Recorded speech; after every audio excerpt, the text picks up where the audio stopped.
Hello, আমি মিলি সরকার Bengali urban kitchen থেকে বলছি। আমার ইউটিউব ফ্যামিলির সকল দর্শক বন্ধুরা কাছে দূরে যেখানে যে আছেন সবাইকে অনেক অনেক প্রীতি ও শুভেচ্ছা জানিয়ে শুরু করছি আজকে আমার রেসিপি। আজকে আমি বানাচ্ছি সর্ষে পাবদা। সর্ষে পাবদা এমন একটা মাছের রেসিপি যেটা আমরা সাধারণত কোনো অনুষ্ঠান বাড়িতে খেয়ে থাকি, ঘরেও আমরা কখনো কখনো এটা তৈরি করে থাকি। আজকে আমি কিভাবে এই সর্ষে পাবদা তৈরি করেছি সেটাই আপনাদের সঙ্গে শেয়ার করেছি। আজকে আমার বানানো এই সর্ষে পাবদা রেসিপিটা আশা করি আপনি স্কিপ না করে সম্পূর্ণ দেখবেন। দেখে যদি ভালো লাগে তাহলে অবশ্যই লাইক করবেন, শেয়ার করবেন আর বেল আইকনটা প্রেস করবেন, তাহলে নতুন কোনো ভিডিও আপলোড হলে আপনি তার নোটিফিকেশনটা পেয়ে যাবেন। আজকে আমি রান্না করার জন্য এখানে পাবদা মাছ নিয়ে নিয়েছি। এখানে 400 গ্রাম মতো পাবদা মাছ আছে। মাছটাকে প্রথমে ভালো করে ধুয়ে নিয়েছি। ধোয়ার আগে অবশ্যই ভালো করে কেটেও নিয়েছি। কেটে ধুয়ে জল ঝরিয়ে নিয়েছি। তারপর আমি এর মধ্যে দিয়ে দিলাম 1 চামচ নুন আর 1 চামচ মতো হলুদ গুঁড়ো। এরপর আমি এর উপর দিয়ে দেবো কিছুটা সর্ষের তেল, দিয়ে মাছটাকে বেশ ভালো করে মেখে নেব।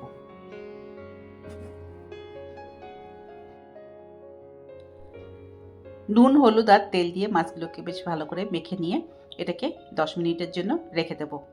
ততক্ষণে আমি অন্য প্রিপারেশনগুলো করে নেব।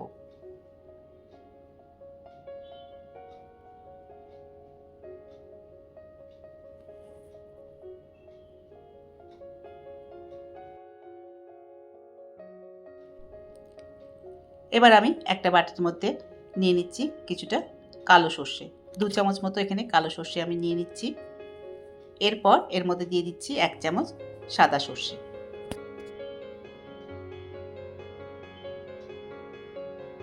তারপর আমি এর মধ্যে দিয়ে দেবো 1 চামচ পোস্ত।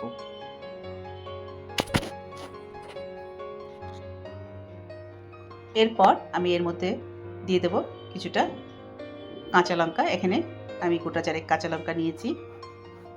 এটাকে আমি জল দিয়ে ভিজিয়ে রাখবো। তারপর এটাকে আমি ভালো করে বেটে নেব। এবার মাছ রান্না করার জন্য কড়াই বসিয়ে দিয়েছি। কড়াই গরম হয়ে গেলে আমি এর মধ্যে দিয়ে দিচ্ছি বেশ কিছুটা সর্ষের তেল। আজকে আমি রান্নাটা করছি কিন্তু সর্ষের তেলে। তেল যখন বেশ ভালোভাবে গরম হয়ে যাবে তখন আমি এর মধ্যে আস্তে আস্তে মাছগুলো দিয়ে দেবো। মাছগুলো ভাজার সময় একটু খেয়াল রাখতে হবে, এই পাবদা মাছ কিন্তু তেলে দিলে খুব ছিটে আসে, সেটা খেয়াল করে একটু ভাজতে হবে। প্রথমে মাছগুলো দিয়ে দিচ্ছি। এরপর একটা ঢাকনা দিয়ে চাপা দিয়ে দেবো যাতে ছিটে গায়ে না আসে। মাছ ভাজার সময় এই কাজটা কিন্তু অবশ্যই করতে হবে, নাহলে কিন্তু এটা ছিটে গায়ে আসতে পারে। ঢাকা দিয়ে দিলাম একটু ফাঁকা রেখে। 2 থেকে 3 মিনিট লাগবে একটা পাশ ভাজা হতে। একটা পাশ বেশ ভালোভাবে ভাজা হয়ে গেছে। এবার আমি আস্তে আস্তে এগুলোকে উল্টে দিচ্ছি।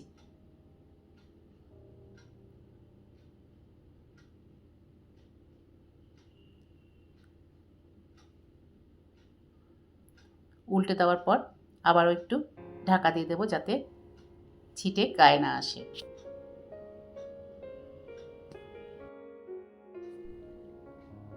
দুটো পাশ বেশ ভালোভাবে ভাজা হয়ে গেছে। এবার আমি মাছগুলোকে তুলে দিচ্ছি।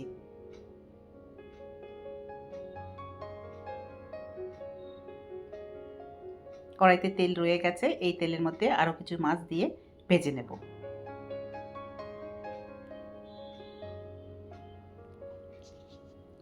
এবার আবারও কিছু মাছ দিয়ে দিচ্ছি। এগুলোকেও আগের মতো করে ভেজে তুলে নেব।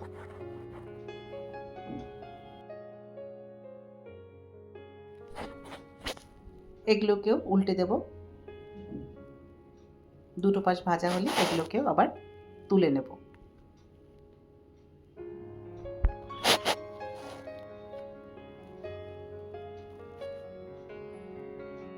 মাছ ভেজে তুলে নেওয়ার পর কড়াইতে বেশ কিছুটা তেল রয়ে গেছে। ওই তেলের মধ্যেই আমি দিয়ে দিচ্ছি কিছুটা কালো জিরে ফোড়নের জন্য, দিয়ে একটু নেড়ে দিলাম। তারপরে আমি এর মধ্যে দিয়ে দিচ্ছি একটা পেঁয়াজ, যেটাকে আমি পেস্ট করে নিয়েছি, সেই পেঁয়াজ পেস্ট দিয়ে একটু নেড়ে দিচ্ছি।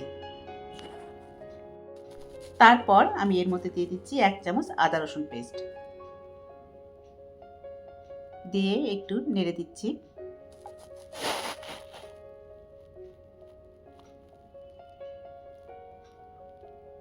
এরপর দিয়ে দিচ্ছি স্বাদ অনুসারে নুন, আর তার সাথে দিয়ে দেবো সামান্য একটু হলুদ গুঁড়ো। দিয়ে একসাথে করে সবগুলোকে বেশ ভালো করে কষিয়ে নেব। আঁচটা কম করে এখানে মিনিট 2 মতো মশলাটাকে কষিয়ে নিয়েছি। এরপর আমি এর মধ্যে দিয়ে দেবো গুঁড়ো মশলা। গুঁড়ো মশলার মধ্যে এখানে দিয়ে দিলাম ছোট 1 চামচ ধনের গুঁড়ো, তারপরে দিয়ে দিলাম 1 চামচ লঙ্কা গুঁড়ো, আর তার সাথে দিয়ে দিলাম সামান্য একটু জিরের গুঁড়ো। দিয়ে বাকি মশলার সাথে এগুলোকেও মিনিট খানেক ধরে একটু ভেজে নেব।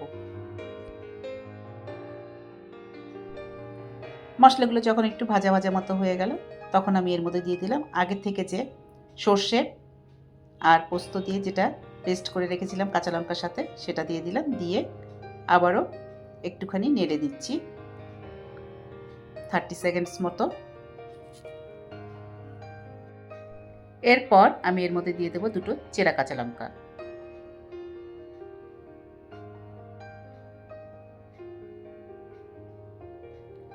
কাঁচা লঙ্কা দেওয়ার পর আবারও একটুখানি নেড়ে দেব।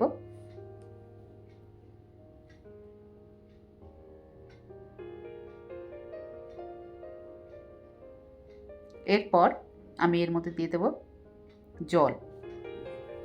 জল আমি এখানে যেটুকু দিয়েছি ছোট 1 বাটি, আর তার সঙ্গে দিয়ে দিচ্ছি আরও আধা বাটি। দিয়ে খুব ভালো করে নেড়ে দিচ্ছি। তারপর ঢাকা দিয়ে মিনিট 5 এটা ফুটতে দেব। মিনিট 5 পর ঢাকাটা এবার সরিয়ে নিলাম। এবার আগে থেকে যে ভেজে তুলে রেখেছিলাম যে মাছগুলো, সেগুলো সবটাই দিয়ে দিচ্ছি।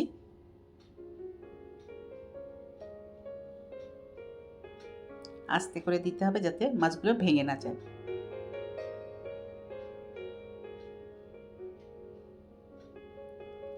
মাছগুলো দেওয়ার পর আবারও একটু ঢাকা দিয়ে দেব। মাছগুলো ঝোলের মধ্যে দেওয়ার পর মিনিট 3 থেকে 5 একটু ফুটতে দেব ঝোলের সাথে। এরপর ঢাকাটা সরিয়ে নিলাম। ঝোল যতটা আছে সাফিসিয়েন্ট। এবার গ্যাসটা বন্ধ করে দিচ্ছি। আর এইভাবে তৈরি হয়ে গেল আজকে আমার বানানো রেসিপি সর্ষে পাবদা। এইরকম সর্ষে পাবদা আপনি কিন্তু যে কোনো দিন ঘরে তৈরি করতে পারেন। এটা গরম গরম ভাতের সাথে খেতে কিন্তু অপূর্ব লাগে। আজকে আমার বানানো এই সর্ষে পাবদার রেসিপিটা আশা করি আপনাদের পছন্দ হয়েছে। যদি পছন্দ হয়ে থাকে তাহলে অবশ্যই লাইক করবেন, শেয়ার করবেন আর সাবস্ক্রাইব করে আমার পাশে থাকবেন। আবার দেখা হবে নেক্সট ভিডিওতে অন্য কোনো রেসিপি নিয়ে। ভালো থাকবেন। Thank you.